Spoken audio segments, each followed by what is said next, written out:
आज की वीडियो में हम पढ़ने वाले हैं इमर्जिंग ट्रेंड्स का पार्ट 2। तो स्टार्ट करते हैं आज की टॉपिक से। जिन लोगों ने भी इमर्जिंग ट्रेंड्स का पार्ट 1 नहीं देखा है, वो पहले पार्ट 1 देखें, उसके बाद पार्ट 2 को स्टार्ट करें।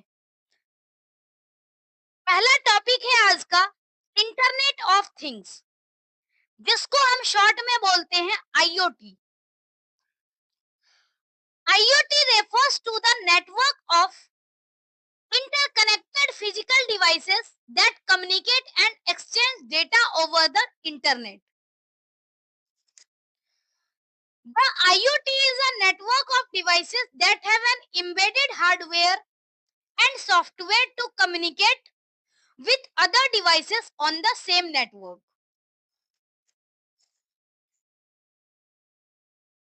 अगर हम कंप्यूटर नेटवर्क की बात करें, तो ये मेनली क्या होता है, नेटवर्क ऑफ कंप्यूटर्स होते हैं, यानी मल्टीपल डिवाइसेस और कंप्यूटर आपस में कनेक्टेड होते हैं। Such network consists a laptop, desktop, server or portable device like smartphone, smartwatch, tablet, which may be connected through wire or it may be wireless. We can communicate these devices using internet or LAN. यानी internet या फिर लैन के through हम इस devices के through connect कर सकते हैं। IoT tends to bring together these devices to work in collaboration and assist each other in creating intelligent network of things.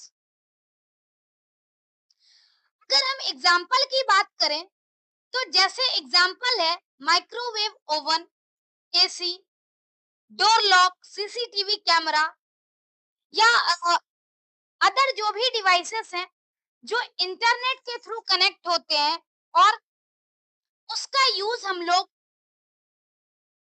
Access कर सकते हैं, रिमोटली एक्सेस कर सकते हैं, कंट्रोल कर सकते हैं यूजिंग स्मार्टफोन।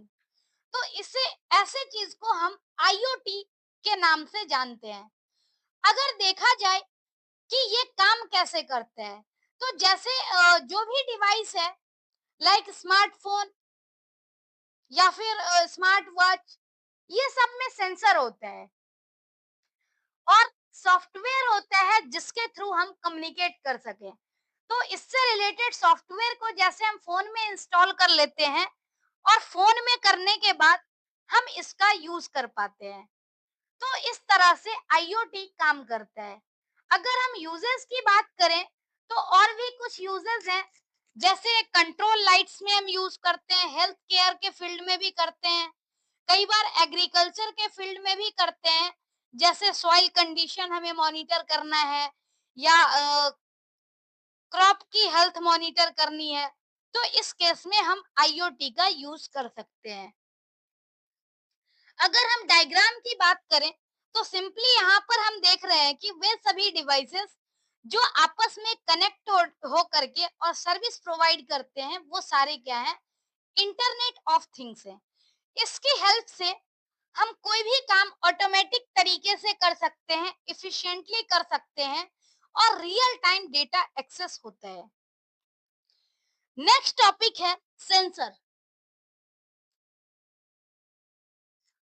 सेंसर क्या है? Sensor are the devices or components that detect and measure physical changes in the environment and convert into electrical signal। जैसे जो फिजिकल चेंजेस है उसकी हेल्प से उसको कन्वर्ट करता है इलेक्ट्रिकल सिग्नल में।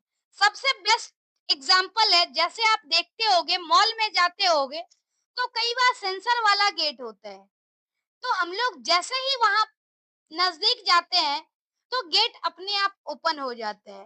तो इसका मतलब क्या हुआ कि हमारी जो पोजीशन चेंज हो गई, पोजीशन में जो फिजिकल चेंज हुआ, इसकी हेल्प से सिग्नल इलेक्ट्रिकल सिग्नल में कन्वर्ट हो गया और उसके बाद गेट अपने आप खुल गया। तो ये सेंसर इस तरह से काम करते हैं। ऐसे ही क्या है कि हम लोग फोन का अगर लॉक ओपन करते हैं सेंसर का यूज करके, तो जैसे ही हमारा फिंगरप्रिंट मैच करता है, डिवाइस अपने आप ओपन हो जाता है। तो इस तरीके से कुछ रियल लाइफ एग्जांपल है जहां पर सेंसर यूज होता है. A smart sensor is a device that takes input from the physical environment and uses built-in computing resources to perform predefined functions upon the detection of specific input and then process data before passing it on. Same चीज जो हमने discuss किया, इसी को दूसरे वे में लिखा हुआ है.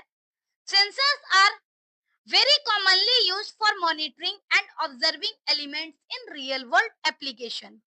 यानी रियल वर्ल्ड में मॉनिटर करने के लिए, एलिमेंट ऑब्जर्व करने के लिए हम सेंसर का कॉमन तरीके से यूज करते हैं.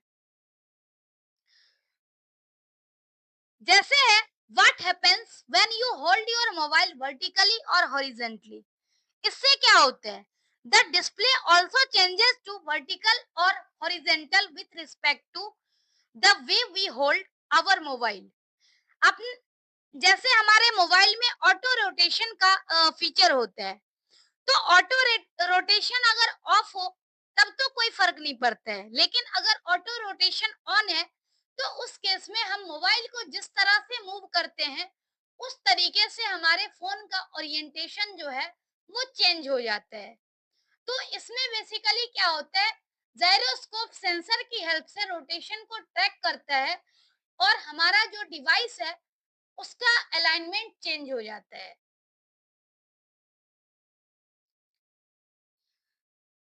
अगर हम कुछ यूजेस की बात करें और एग्जांपल की बात करें तो आईओटी डिवाइसेस में इस सेंसर का यूज किया जाता है, रोबोटिक्स में भी सेंसर का यूज करते हैं.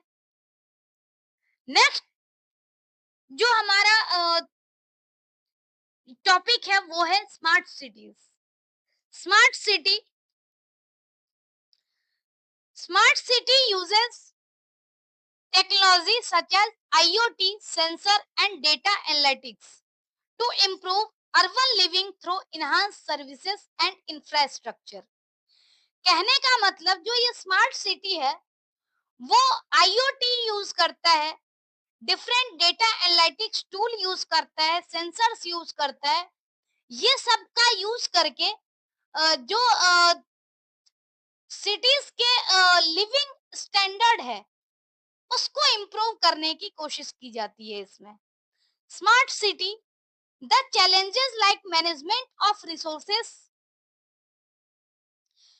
like land, water, waste, air pollution, air, health, sanitation, traffic congestion, public safety, and security are forcing many city planners around the world to look for the smart way to manage them and make cities sustainable and livable.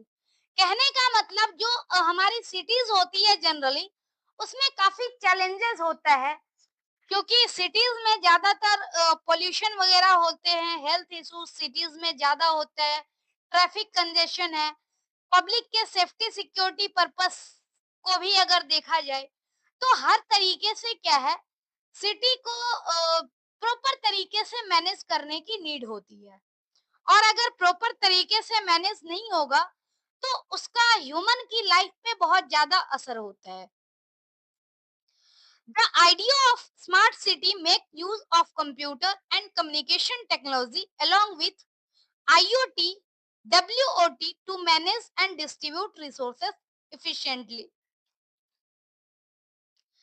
यानी smart city बनाने का जब हम plan करते हैं तो उस case में क्या होता है, ज्यादातर जो है आईओटी और वेब ऑफ थिंग्स का यूज किया जाता है रिसोर्सेस को इफिशिएंटली मैनेज और डिस्ट्रीब्यूट करने के लिए. जैसे अगर हम बात करें आईओटी स्मार्ट सिटी का, तो ये एक यहाँ पर फिगर दिया हुआ है. इसमें बहुत सारे कंपोनेंट आपको दिख रहे होंगे जिसको हमें मैनेज करने की नीड होती है. जैसे अगर की कंपोनेंट की बात करें तो इसमें स्मार्ट इंफ्रास्ट्रक्चर जैसे कि रोड, ब्रिज, बिल्डिंग, ये सब जो होने चाहिए ये सेंसर बेस्ड मॉनिटरिंग और मेंटेनेंस से होगा. नेक्स्ट है ट्रैफिक मैनेजमेंट. ट्रैफिक मैनेजमेंट के लिए भी हमें ट्रैफिक सिग्नल और सेंसर यूज करना होगा। Waste management, energy efficiency, public safety, मतलब ये सारे कंसर्न है जो कि हमें ऑटोमेट करना होगा, तब जाकर के स्मार्ट सिटी बनेगी और लोगों का रहने का जो तरीका है वो इम्प्रूव हो पाएगा। तो स्मार्ट सिटी में इस तरह की प्रोविजंस होती है जिसकी हेल्प से पब्लिक की जो लाइफ है उसको इन्हांस कर किया जाता है। अगर इसका इम्पैक्ट की बात करें तो जैसे क्या है, इफिशिएंसी ये इंक्रीज हो सकता है, जैसे कि ट्रैफिक कंजेशन अगर डिक्रीज होगा तो इससे क्या होगा, एनर्जी भी रिड्यूस होगी। जैसे जितना ज्यादा देर अगर ट्रैफिक में रहेगा उतने फ्यूल की नीड होती है, तो फ्यूल की नीड होगी, उस केस में हमारा एनर्जी वेस्ट होगा। ऐसे ही क्या है, जो इफिशिएंसी होती है वो मेंटेन रहेगा। इन्वायरमेंट का जो इम्पैक्ट है वो कम हो पाएगा, क्योंकि सस्टेनेबल लाइफ हो जाएगी। लाइफ की क्वालिटी इंप्रूव हो जाएगी, जैसे कि हेल्थ और सेफ्टी दोनों पर्पस से। तो ये सब फायदा है स्मार्ट सिटी का। अगर हम एग्जांपल की बात करें तो जैसे smart building uses sensors to detect earthquake, then warn nearby building so that they can prepare themselves accordingly। यानी अगर अर्थक्वेक डिटेक्शन से रिलेटेड सेंसर होगा तो इससे लोगों की लाइफ बच जाएगी। ऐसे ही स्मार्ट ब्रिज जो है वो वायरलेस सेंसर यूज करेगा to detect any loose bolt cable और क्रैक। स्मार्ट ब्रिज कई बार टूट जाता है, वोल्ट लूज वोल्ट की वजह से मिसहैपनिंग हो जाती है। तो ये सब डिटेक्ट कर सकता है अगर हम स्मार्ट ब्रिज का कंसेप्ट यूज करें। कहीं ना कहीं इससे पब्लिक की लाइफ पे डायरेक्टली असर पड़ता है अगर हम स्मार्ट सिटी बनाते हैं तो। नेक्स्ट कंसेप्ट है क्लाउड कंप्यूटिंग। अगर हम क्लाउड कंप्यूटिंग की बात करें तो क्लाउड कंप्यूटिंग एक ऐसा सर्विस है जो कि कंप्यूटिंग रिसोर्स को ऑन डिमांड एक्सेस देता है। जैसे कि कई बार ऐसा होता है कि हमें सेम टाइम पे डेटा नहीं चाहिए होता है, रिसोर्स नहीं चाहिए, तो उसके लिए हम क्या कर सकते हैं, उसे एक ऐसे जगह हम स्टोर करके रखते हैं जहां पर हम ऑन डिमांड यानी जब जरूरत हो तब हम डेटा को एक्सेस करें। तो इस तरह की फैसिलिटी जो प्रोवाइड करती है वो क्लाउड कंप्यूटिंग प्रोवाइड करती है। क्लाउड कंप्यूटिंग क्या है, कंप्यूटर बेस्ड सर्विसेज है जो कि डिलीवर्ड ओवर द इंटरनेट और the cloud which can be accessed anywhere using any smart device. मतलब क्लाउड बेस्ड सर्विसेज ऐसा सर्विस है जो कि इंटरनेट की हेल्प से हम कहीं से भी एक्सेस कर सकते हैं और किसी डिवाइस का भी, किसी भी स्मार्ट डिवाइस का यूज करके हम एक्सेस कर सकते हैं। The services comprise software, hardware, database, storage, etc. मतलब क्लाउड कंप्यूटिंग की हेल्प से हम सॉफ्टवेयर, हार्डवेयर, डेटाबेस और स्टोरेज को भी हम कहीं से भी एक्सेस कर सकते हैं। These resources are provided by companies called cloud service provider and usually charge on pay per use basis, like the way we pay electricity uses। जैसे क्या है, हम इलेक्ट्रिसिटी यूज करते हैं तो हमें उसका इलेक्ट्रिसिटी बिल जमा करना होता है। इसी तरह से क्लाउड कंप्यूटिंग, क्लाउड सर्विसेज हम यूज जब करते हैं तो हम जितना यूज करते हैं उसके अकॉर्डिंग हमें पेमेंट करना होता है। जैसे सिंपली हम देखें कि हमारे पास गूगल ड्राइव है, तो गूगल ड्राइव क्या करता है, 15 जीबी फ्री स्टोरेज देता है, हम 15 जीबी तक डेटा को स्टोर कर सकते हैं। उससे ज्यादा अगर हमें चाहिए तो उसके लिए हमें फिर क्या करना होता है, पेमेंट करना होता है, तो हमें एक्स्ट्रा स्टोरेज मिलती है। ऐसे ही जो आपका डिजी लॉकर है उसमें 1 जीबी डेटा फ्री में आप स्टोर कर सकते हो। तो ये कुछ सर्विसेज है जहाँ पे हम अपने डेटा को ऑनलाइन तरीके से अदर सर्वर पे या कहीं सिस्टम पे सेव करते हैं, और जब हमें जरूरत होती है तब हम वहां से एक्सेस कर सकते हैं। Cloud computing offers cost effective on demand resources. यानी ऑन डिमांड का मतलब है कि जब हमें जरूरत होगी तब हम एक्सेस करेंगे। A user can avail need based resources from the cloud at very reasonable cost। यानी जो यूजर है वो नीड बेस्ड रिसोर्सेस को यूज करेगा क्लाउड की हेल्प से एट वेरी रिजनेबल कॉस्ट, मतलब कम कॉस्ट में हमें ये सर्विस मिलती है। अगर हम फिगर की बात करें तो यहाँ पर एक दिया हुआ है classification, private cloud cloud versus public cloud. Private cloud क्या होते हैं? जो प्राइवेटली शेयर्ड होते हैं, और पब्लिक क्लाउड जो है वो पब्लिकली शेयर्ड होता है। Public cloud support multiple customers. यानी जो पब्लिक क्लाउड है उसको जब चाहे कोई भी पर्सन उसको एक्सेस कर सकता है। Supports connectivity over the internet, मतलब हम पूरी दुनिया का कोई भी इंटरनेट यूज करके हम इस सर्विस को एक्सेस कर सकते हैं। और ये यूजफुल कब होता है? तो जब हमें बहुत ज्यादा कॉन्फिडेंशियल इंफॉर्मेशन नहीं चाहिए, तो उस केस में हम कहीं से भी इसको एक्सेस कर सकते हैं। जैसे जो जीमेल है वो पब्लिक क्लाउड होते हैं, हर कोई अपने अपने अकॉर्डिंग एक्सेस करता है। तो जो Gmail public cloud facility provide करती है। ऐसे ही अगर हम बात करें प्राइवेट क्लाउड क्लाउड की, तो प्राइवेट क्लाउड में क्या होता है? क्लस्टर ऑफ डेडिकेटेड कस्टमर, मतलब इसमें डेडिकेटेड कस्टमर ही यूज करते हैं। और उसके लिए क्या है? Connectivity over internet, fibre and private network, मतलब जो वर्ल्ड में हमारा इंटरनेट है डायरेक्टली उसकी हेल्प से हम एक्सेस नहीं कर सकते। उसके लिए हमें डेडिकेटेड इंटरनेट की जरूरत होगी, फाइबर की जरूरत होगी, या फिर प्राइवेट नेटवर्क की जरूरत होगी। It is suited for secured confidential information. जहां पर भी हमें कॉन्फिडेंशियल इंफॉर्मेशन चाहिए वहां पर हम Amazon वेब सर्विसेज का यूज कर सकते हैं, या और अन्य जो भी प्राइवेट क्लाउड है उसका हम यूज कर सकते हैं। यहाँ मेनली प्राइवेट और पब्लिक की बात है। जैसे जीमेल है, इसमें 15 GB डेटा फ्री देता है हर पब्लिक को, तो कोई भी पब्लिक इसको यूज कर सकता है।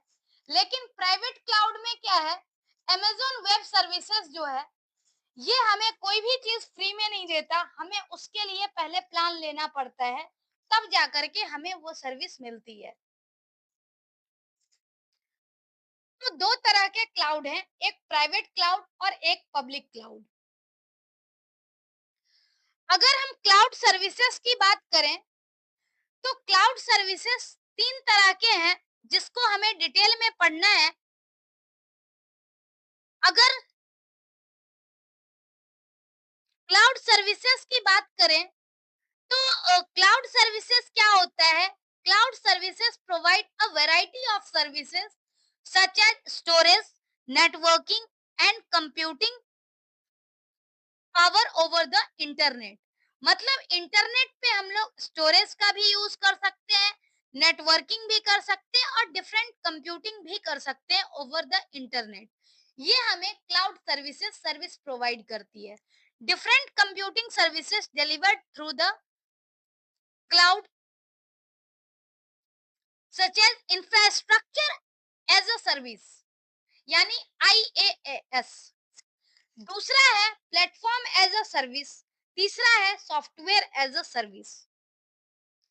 तो ये तीन तरह का क्लाउड सर्विसेज है जो कि हमने देखा कि स्टोरेज के लिए, नेटवर्किंग के लिए, कंप्यूटिंग पावर के लिए, ये सब के लिए हम क्लाउड सर्विसेज का यूज करते हैं।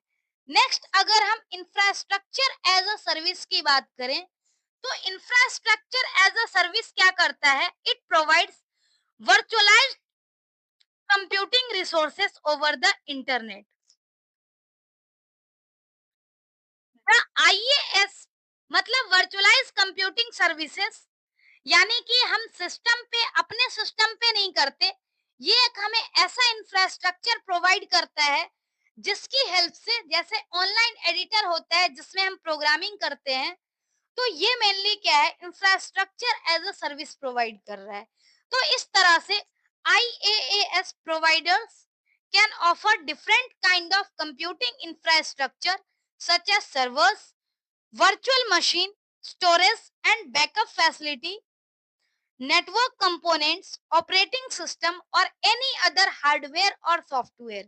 कहने का मतलब इंफ्रास्ट्रक्चर एज अ सर्विस ऐसी फैसिलिटी है जिसकी हेल्प से हम लोग क्या कर सकते हैं, डिफरेंट कंप्यूटिंग रिसोर्स का यूज कर सकते हैं, डिफरेंट इंफ्रास्ट्रक्चर यूज कर सकते हैं जिसकी हेल्प से हम कुछ पर्टिकुलर वर्क को कर सकें।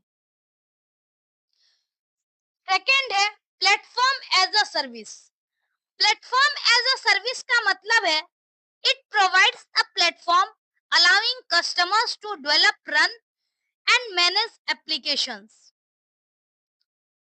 यानी एक ऐसा प्लेटफॉर्म प्रोवाइड करता है जिसकी हेल्प से हम लोग डिफरेंट वर्क को कंप्यूट कर सकते हैं। जैसे यहाँ पर है, through this service a user can install and execute an application without worrying about the underlying infrastructure and setup।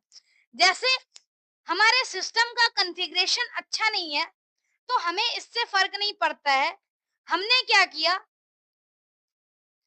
कि वर्चुअल प्लेटफॉर्म को यूज कर लिया, और वर्चुअल प्लेटफॉर्म का यूज करके हम क्या कर सकते हैं, कोई भी एप्लीकेशन को डेवलप कर सकते हैं, टेक्स्ट कर सकते हैं, टेस्ट कर सकते हैं और सॉफ्टवेयर डिलीवर कर सकते हैं। तो प्लेटफॉर्म एज अ सॉफ्टवेयर इस तरह से यूज होता है। नेक्स्ट है software as a service, provide software applications over the internet on subscription basis. जैसे कि गूगल वर्क स्पेस है, सब्सक्रिप्शन बेसिस पे हमें सॉफ्टवेयर प्रोवाइड करता है और उसका हम यूज कर सकते हैं। SaaS provide on-demand access to application software, usually requiring a licensing or subscription by the user. While using Google Doc, MS Office 365, Dropbox etc. to edit a document online, we use SaaS from cloud। मतलब जो ये MS Office है, Office 365, Dropbox, Google Doc, ये सब क्या है कि इसको हमें यूज करने के लिए SaaS यूज करना होगा from cloud. A user is not concern about installation और configuration of the software application if the required software is accessible। मतलब हमें सॉफ्टवेयर को अपने सिस्टम में इंस्टॉल नहीं करना है, हम ऑनलाइन ही इसका यूज कर सकते हैं। जैसे कैनवा भी है, तो कैनवा हम एडिटिंग कर सकते हैं, सब कुछ कर सकते हैं और जरूरी नहीं है कि हम अपने सिस्टम में उसको डाउनलोड करके रखें। तो सारे मतलब टेम्पलेट वगैरह यूज करते हैं तो वो हम ऑनलाइन भी यूज कर सकते हैं। तो इस तरह से हमें सॉफ्टवेयर एज अ सर्विस मिलता है।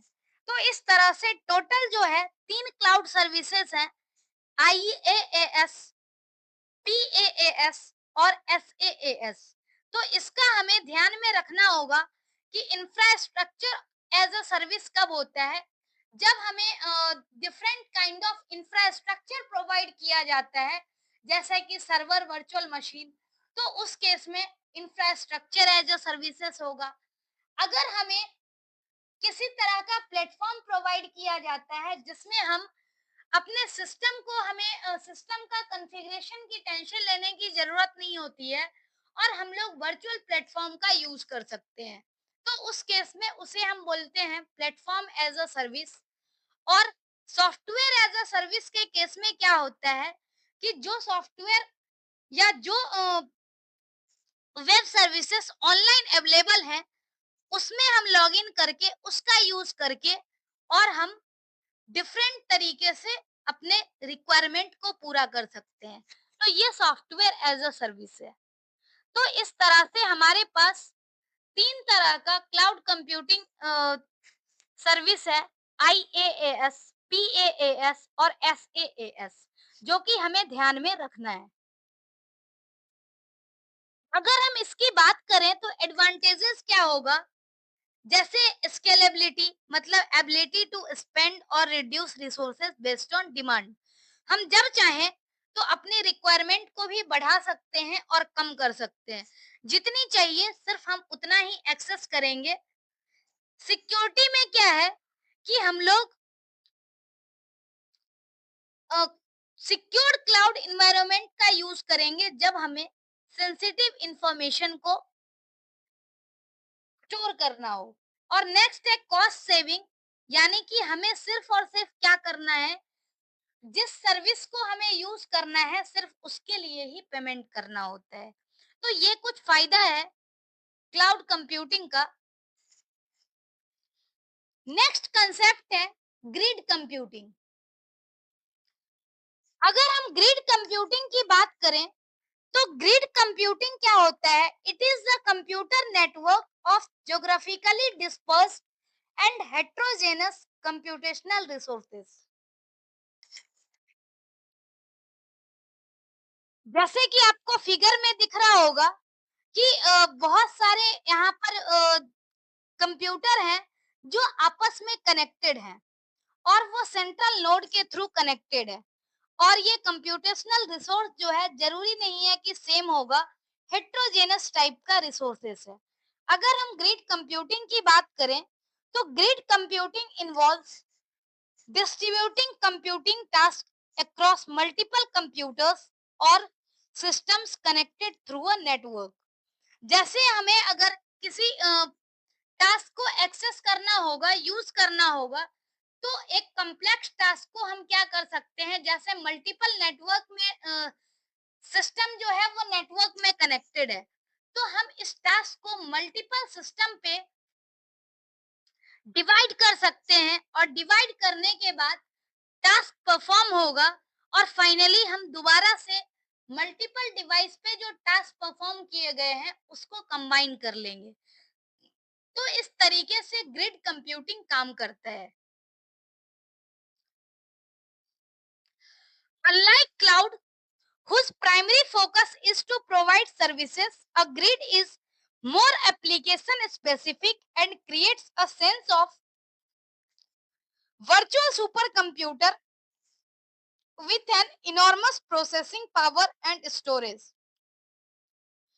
मतलब इसकी हेल्प से क्या है कि हमें अगर कम्प्लेक्स टास्क भी करना है तो कम्प्लेक्स टास्क को करने के लिए भी हम क्या कर सकते हैं, डिफरेंट डिफरेंट सिस्टम पर डिवाइड कर सकते हैं टास्क को। तो इसीलिए कहा गया है कि वर्चुअल सुपर कंप्यूटर फॉर्म होता है। अगर हम एक डिवाइस पे इसको इम्प्लीमेंट करना चाहें तो मुश्किल काम हो सकता है, लेकिन हमने डिवाइड कर दिया तो हमें ज्यादा स्पीडली कोई भी काम को परफॉर्म करने का मौका मिलेगा। तो इस तरह से हम कह सकते हैं कि ये एक वर्चुअल कंप्यूटर की तरह फॉर्म हो जाता है। नेक्स्ट है the constituent resources are called nodes. मतलब हर एक सिस्टम जो है अपने आप में क्या है, एक नोड है। This different node temporarily come together to solve a single large task and to reach a common goal। हर एक नोड का जो है वो अपना एक पर्पस है कि हर नोड एक सिंगल लार्ज टास्क को कंप्यूट करेगा और उसके बाद कॉमन गोल अचीव करेगा। लेकिन ग्रिड में क्या है कि जैसे एक कम्प्लेक्स टास्क को डिफरेंट डिफरेंट टाइप में डिवाइड किया गया है डिफरेंट पार्ट में, और उसके बाद टास्क को इजी बनाया गया है। ग्रिड जो है वो दो तरह का ग्रिड होता है। एक डेटा ग्रिड जो कि use to manage large and distributed data having the required multi user access. दूसरा है सीपीयू और प्रोसेसर ग्रिड, जहां पर क्या होती है, प्रोसेसिंग जो है वो वन पीसी से अनदर पीसी पे मूव होता है, या लार्ज टास्क जो है वो डिफरेंट डिफरेंट सब टास्क में डिवाइड होता है और अलग अलग नोड पे पैरेलल प्रोसेसिंग के लिए डिस्ट्रीब्यूट किया जाता है टास्क को। तो ग्रिड में जैसे 2 टाइप है, एक डेटा ग्रिड जिसमें क्या है कि जो लार्ज डेटा है उसको मैनेज करने के लिए मल्टीपल यूजर को एक्सेस दे दिया जाता है। दूसरा क्या है कि लार्ज डेटा को मल्टीपल प्रोसेसर में डिवाइड कर दिया जाता है और हर पीसी पे अपना एक वर्क होगा पैरेलल वे में। तो इस दो तरीके से ग्रिड जो है वो काम करता है। The globus toolkit is a software toolkit used for building grids and it is an open source. Grid computing के लिए एक सॉफ्टवेयर यूज होता है, ग्लोबस टूलकिट सॉफ्टवेयर, और ये ओपन सोर्स सॉफ्टवेयर है। It include software for security, resource management, data management, communication, fault detection. मतलब इस सॉफ्टवेयर में ये सारे फीचर अवेलेबल हैं, resource management, data management, communication, security और फॉल्ट डिटेक्शन के। अगर हम इसके यूज की बात करें तो जैसे कॉम्प्लेक्स टास्क को आसान कर देता है, तो इसके लिए ये साइंटिफिक रिसर्च में, मेडिकल रिसर्च में, बिजनेस में, सब में यूज होता है। नेक्स्ट है ब्लॉकचेन। और ये ब्लॉकचेन टेक्नोलॉजी जो है वो आज का लास्ट टॉपिक है, उसके बाद इमर्जिंग ट्रेंड्स वाली यूनिट खत्म हो जाएगी। स्टार्ट करते हैं ब्लॉकचेन से। ब्लॉकचेन क्या है? It is a decentralized ledger system that records transaction across multiple computers in such a way that records cannot be altered retroactively। जैसे ये काम कैसे करते हैं, मेन तो हमें ये पता होना चाहिए। तो इसमें क्या है कि जो भी ब्लॉकचेन, जैसा कि नाम से ही पता लग रहा है, तो इसमें ट्रांजैक्शन जो है वो एक ब्लॉक के फॉर्म में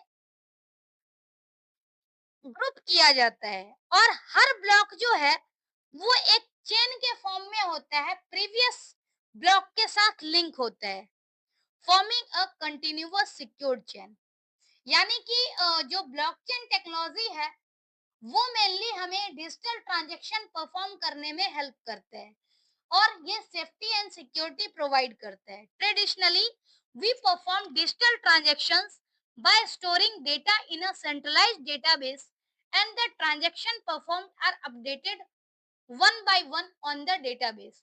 मतलब शुरुआत में क्या होता था, जो डिजिटल ट्रांजैक्शन होते थे वो एक सेंट्रलाइज्ड डेटाबेस में स्टोर होता था और जब भी ट्रांजैक्शन परफॉर्म हुआ वन बाय वन डेटाबेस, मतलब वन बाय वन अपडेट होता था उस डेटाबेस में। जैसे कि टिकट बुकिंग सिस्टम है या बैंक होता है, बैंक ऑपरेट करते हैं कि हमने जैसे कोई ट्रांजैक्शन किया फिर वो अपडेट हो गया, फिर कोई ट्रांजैक्शन किया अपडेट हो गया। तो इस तरीके से क्या है कि जो डेटा है वो सेंट्रल लोकेशन पर होता है और साइमल्टेनियसली उसको एक्सेस करते हैं। तो इस तरीके से चांस होता है कि वो डेटा कई बार हैक हो जाता है या लॉस्ट हो जाता है। तो ब्लॉकचेन टेक्नोलॉजी की हेल्प से क्या होता है कि एक सिक्योरिटी फीचर प्रोवाइड करते हैं हम ब्लॉकचेन टेक्नोलॉजी की हेल्प से। इसमें क्या है कि जो ट्रांजैक्शन है, ट्रांजैक्शन को डिफरेंट डिफरेंट ग्रुप ब्लॉक बना देते हैं और हर एक ब्लॉक जो है वो दूसरे ब्लॉक से लिंक होता है एक चेन के फॉर्म में और उसके बाद इस तरह से एक सिक्योर्ड चेन का फॉर्मेशन होता है। The blockchain technology works on the concept of decentralized and shared database where each computer has copy of database। अगर हम यहाँ ब्लॉकचेन की भी बात करें तो जैसे क्या है कि एक ट्रांजैक्शन रिक्वेस्ट किया गया, ट्रांजैक्शन रिक्वेस्ट करने के बाद क्या है कि जैसे नेक्स्ट में है a block that represent the transaction is created. मतलब ट्रांजैक्शन के लिए रिक्वेस्ट क्रिएट किया गया है, तो उस केस में क्या है कि जो भी ट्रांजैक्शन होना है वो पहले एक ब्लॉक बनाया गया, उसके बाद उस ब्लॉक को अलग अलग नेटवर्क पे, every node in the network, मतलब हर एक नोड पर नेटवर्क में भेजा गया। फाइनली क्या है कि सारे नोड ट्रांजैक्शन को वैलिडेट करेंगे।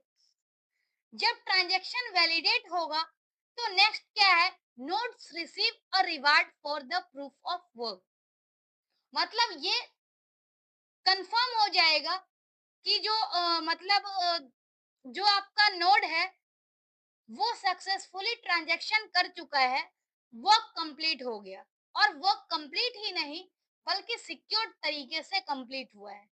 नेक्स्ट है the block is added to the existing blockchain,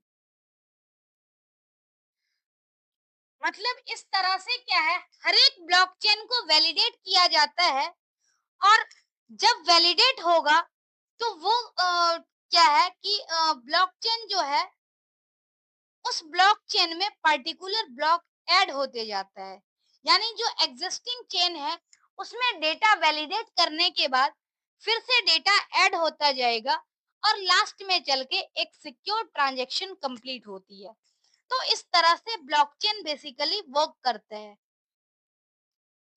अगर हम इसकी बात करें तो इसमें कोई सेंट्रल अथॉरिटी नहीं होती है, क्योंकि हमने क्या किया, डेटा को अलग अलग ब्लॉक में डिवाइड कर दिया है और सारे नेटवर्क को भेज दिया। अब नेटवर्क ही जो नोड है वो ही वैलिडेट कर रहा है कि ट्रांजैक्शन सही है या गलत है।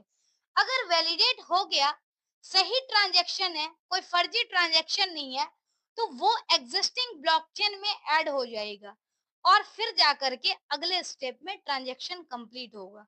मतलब part by part secure transaction हो रहे हैं इस केस में।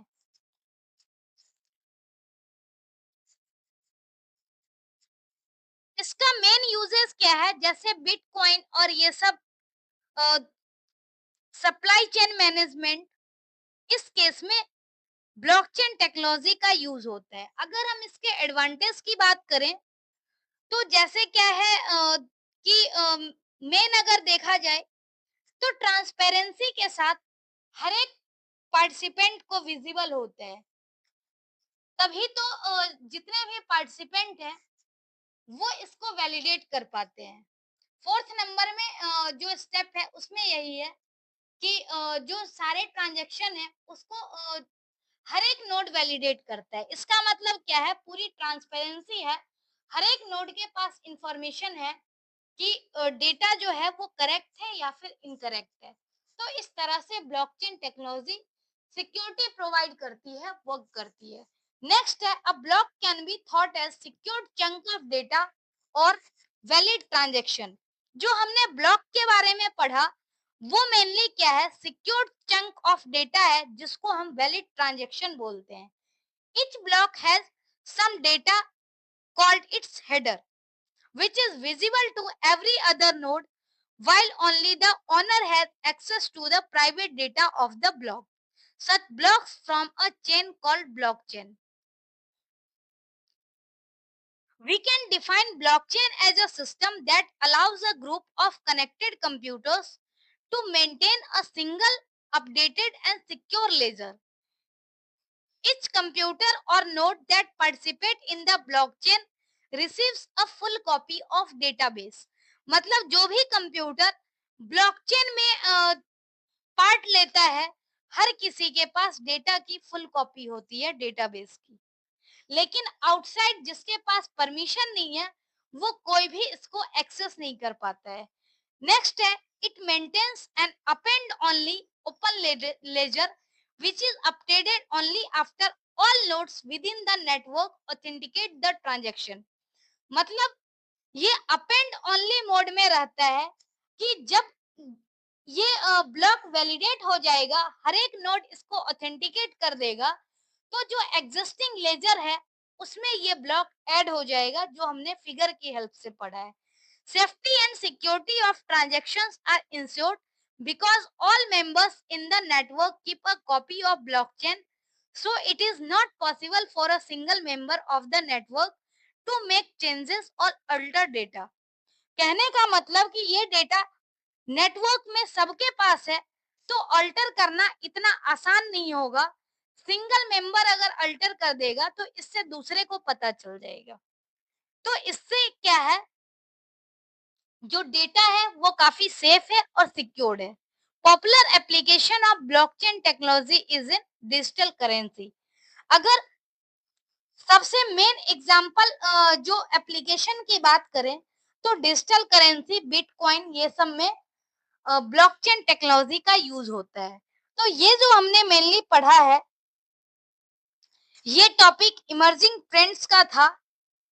इससे प्रीवियस वीडियो में हमने कुछ इमर्जिंग ट्रेंड्स के बारे में पढ़े और आज हमने जो रिमेनिंग था उसके बारे में पढ़ा। 2 वीडियो में हमारा पूरा इमर्जिंग ट्रेंड्स कवर हो गया। अब नेक्स्ट वीडियो में हम अगले कंसेप्ट को करेंगे। आज के लिए इतना ही। Thank you so much.